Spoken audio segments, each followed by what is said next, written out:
So in today's video, we're going to be looking into some important considerations when you're looking at purchasing a hunting property.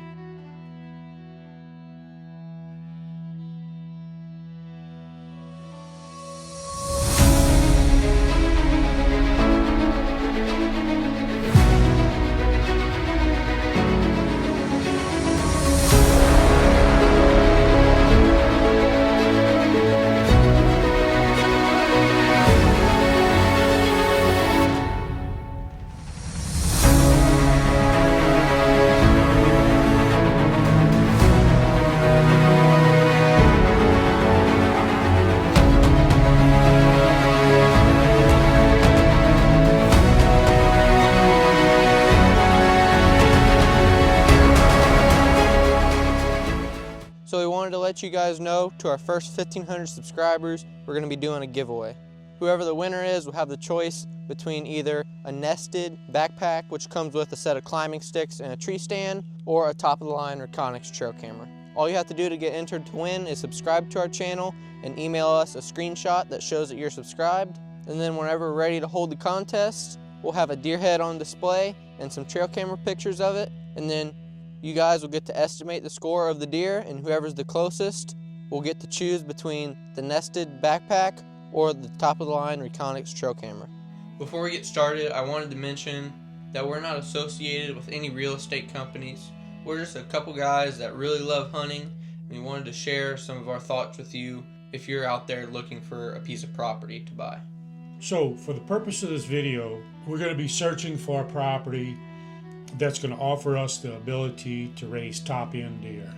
You know, those deer that are 170 to 200 inches. So I've determined financially that I'm in the position that I'm ready to buy a hunting farm, and I've determined how much I can comfortably afford. So by this time, I figured out by now what state I want to be in. The next logical step would be determining what counties might work. Personally, I'm going to be wanting to avoid counties that are being hunted commercially. Most counties in most states in the Midwest have outfitting practices going on. And nothing against outfitters, but I'm personally trying to raise top-end quality deer on this farm, so I'm going to want to try to avoid those counties that are being hunted heavily commercially. Another consideration is we're going to be looking at the genetics in that county. We can have our realtor contact some of the local neighbors in the area. Most people are pretty generous and will share pictures with you of deer they've harvested in the past. That'll help you to determine what kind of genetics might be in the area. Another way to help determine what the genetics are like in the area is you could visit the taxidermist and see what kind of mounts he's working on at the time. Okay, so now we've narrowed it down to a few counties. The next logical step is going to be contacting some potential reputable realtors in the area. Now, these guys don't necessarily have to be familiar with deer hunting, but it'd be nice if they're familiar with soil qualities and just the overall neighborhoods.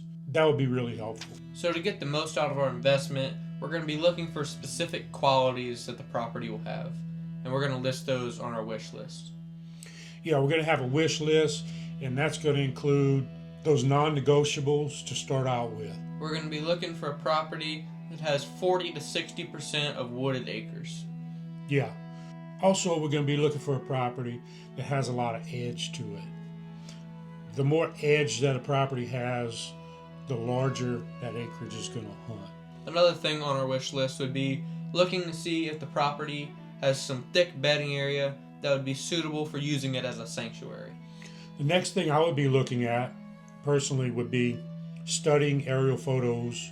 And when I'm looking at that property, I want to be thinking about, am I going to be able to access and use the full farm, and I'm not going to be worried about blowing out deer when I'm heading to those farthest places to go hunt.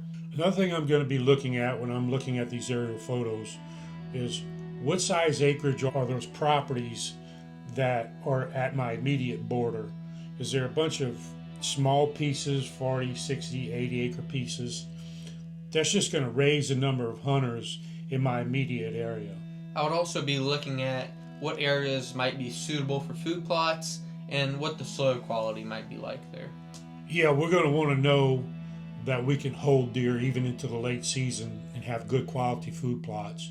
That's going to protect those younger age bucks and help them get another year or two on them. So something else that I'm going to be looking at when I'm studying these aerial photos of the area, I want to know how secluded this property is. And what I mean by that, is it in close proximity to lots of gravel roads, or is it 3 miles over to the next gravel road from my back property line? The more secluded the property is, the safer the deer are going to feel on it, the less pressure they're going to feel by traffic in the area, as well as the more secluded it is, the less potential there's going to be for poaching and trespassing. So I'm also going to be looking at topographical maps. A nice diversity of rolling features is going to offer me the ability to access areas and be sort of shielded from the areas that might be holding deer at that particular time. And I'd also be looking into, is the surrounding area also 40 to 60% wooded? Yeah, this is going to offer those people that might be hunting around your farm the ability for more opportunity for tree stands, which will diminish the chances of them hunting the property boundaries. This consideration is going to be different depending on how much acreage a person is buying. If you're buying a smaller tract, then you might want to be in an area that has a lot of deer managers in the area, because your holding capacity is going to be small because you're on a small parcel. Your food plot abilities are going to be small. So you want to look at an area that's more saturated with people doing quality deer management. On a little bit larger tract, say 120 acres or bigger, I would probably personally be looking for something in an area that doesn't have a lot of quality management going on. And the reason for this is, if property I'm looking at purchasing is surrounded by people that are doing deer management on some level, then likely most of those properties are going to be food plotted and they're going to be hunted pretty extensively. That's just going to raise the level of competition. I would like to be the only guy in the neighborhood, or maybe one of a few guys in the neighborhood that's actually putting in food plots. And then I want to do that better than anybody else that's in the neighborhood. It's just going to make my farm better. Another consideration that might not be a deal breaker, but is something to consider, is if the property has flowing water through it, like a creek or even a pond, where the deer can have access to water. I'm also going to want to consider, will I be one day in a position where I want to expand this property?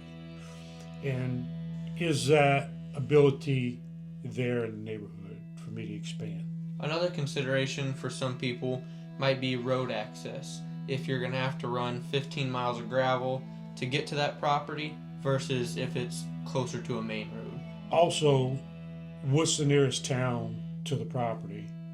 Some people might plan on staying out on the property for a couple weeks at a time. Are they going to have access within 15 minutes to supplies that they're going to need for those longer stays? So everybody's perfect property is going to be a little bit different. So hopefully you guys can take away something from this video that will help you get that perfect property that you've been looking for. So when we decided to make this video, we also wanted to make subsequent videos on selling a hunting farm, leasing hunting properties, as well as creating the ultimate hunting property. So stay tuned for those videos coming out soon, and we appreciate it if you help out our channel a little bit by subscribing. So thank you guys for watching, and remember that hard work is more reliable than luck.